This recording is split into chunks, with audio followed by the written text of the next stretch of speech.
Éric Le Jaouen, vous avez très peu parlé, vous avez du temps pour évoquer votre plan en faveur notamment du commerce et du centre-ville. Merci. Alors, moi, je suis petit-fils et fils de commerçant et j'ai jamais entendu mes grands-parents demander des travaux. Par contre, des clients, oui. Ils ont demandé des clients. Donc, je rejoins Dino Signa sur ce point. Je pense que le sujet, c'est d'abord le flux, c'est-à-dire retrouver une clientèle plus nombreuse et avec du pouvoir d'achat. Évidemment qu'il faudra travailler. Il faudra travailler sur les facilités d'accès. On a des propositions sur le pouvoir d'achat, mais je pense que c'est pas la question. Alors comment est-ce qu'on fait revenir la clientèle faciliter l'accès, soutenir le commerce, recréer des lieux de vie, tout ça. Je pense qu'on est à peu près tous autour de la table d'accord sur ce point.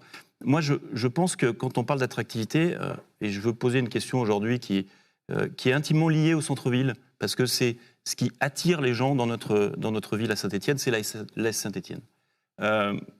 On a un monument, un grand équipement qui s'appelle le stade Geoffroy-Guichard. Et je pose aujourd'hui, moi, la question de l'avenir du stade Geoffroy-Guichard.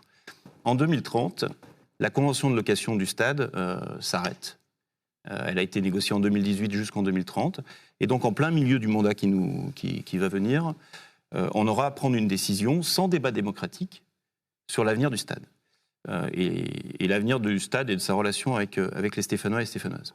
Moi, je pense que c'est le moment de poser cette question démocratique. C'est le moment de parler de cette situation. Le stade coûte aux contribuables 6 millions d'euros par an. Il est lié par une convention qui juridiquement est fragile. Donc la question est sur la table. Moi, ma proposition, enfin très clairement, c'est que l'ASS devienne propriétaire de son stade. À la fois pour renforcer le club de l'AS Saint-Étienne, tous les grands clubs européens sont propriétaires de leur stade aussi, et nous permettre de retrouver la Ligue des Champions, voilà, tout simplement. Et puis également retrouver des ressources, et j'y viens, retrouver des ressources supplémentaires pour la ville de Saint-Étienne, pour Saint-Étienne Métropole et évidemment la ville de Saint-Étienne, qui seront mises au service des Stéphanois sur l'attractivité, sur le commerce centre-ville, sur l'éducation populaire, sur la rénovation des écoles. Il y a très peu de clubs qui sont propriétaires de leur stade en France.